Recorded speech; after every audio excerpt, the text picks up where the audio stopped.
Hi everyone, I hope that you all had a fantastic week. Thank you so much to those who watched my video last week where I shared my diagnosis story. If you didn't watch it and you would like to, just go to my Facebook page, click on one of the links, and it'll take you to my YouTube channel. For today's video, I'm going to talk about what multiple sclerosis is, the three main types that are well known, and how it affects your body.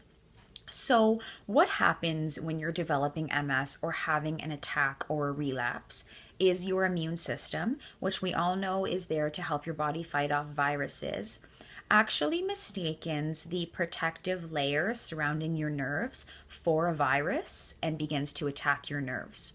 So, as your immune system is attacking those nerves, you're having nerve damage, and that's when your symptoms start to come up. Depending on what spot of your nerve is attacked, it'll start to send wrong signals throughout your body, and you'll start to see different symptoms start to pop up.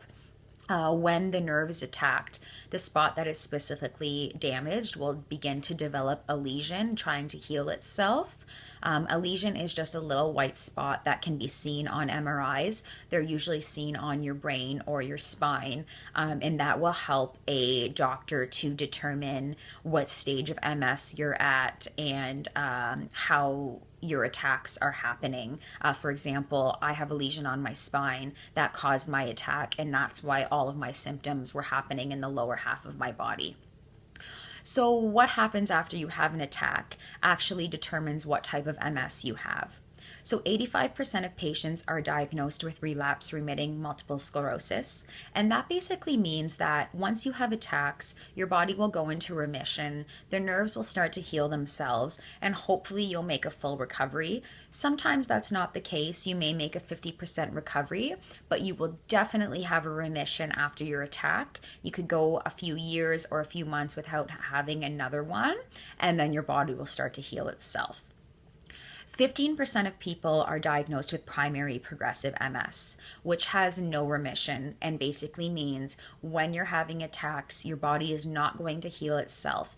Any damage that is done to the nerves will be permanent. So if you have any symptoms from that nerve damage, those will be permanent as well. The third type of MS is called secondary progressive. Most people are not diagnosed with secondary progressive. However, those with relapse remitting MS will eventually, more than likely, develop into secondary progressive and stop having remission after their attacks. But this is usually seen after you've gone 10, 15 years living with relapse remitting multiple sclerosis.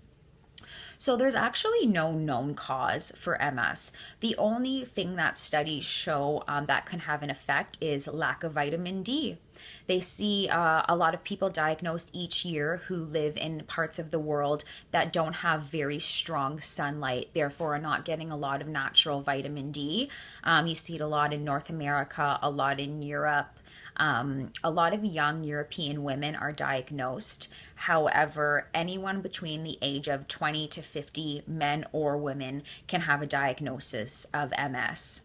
Other than that, there's no known cause. So if you're not taking a vitamin D supplement, you really should be, because it's really beneficial for those of us, especially who are living in Canada. So that's a little bit about MS and how it affects the body. I hope that you all learned a little bit of something today that you didn't know about the disease before. Next week, I'm going to specifically focus on symptoms.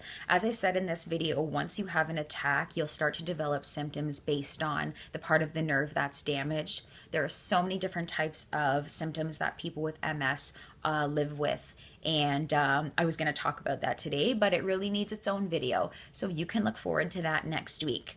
Thank you so much for watching today's video, and everybody have a great weekend, and I will see you next Friday.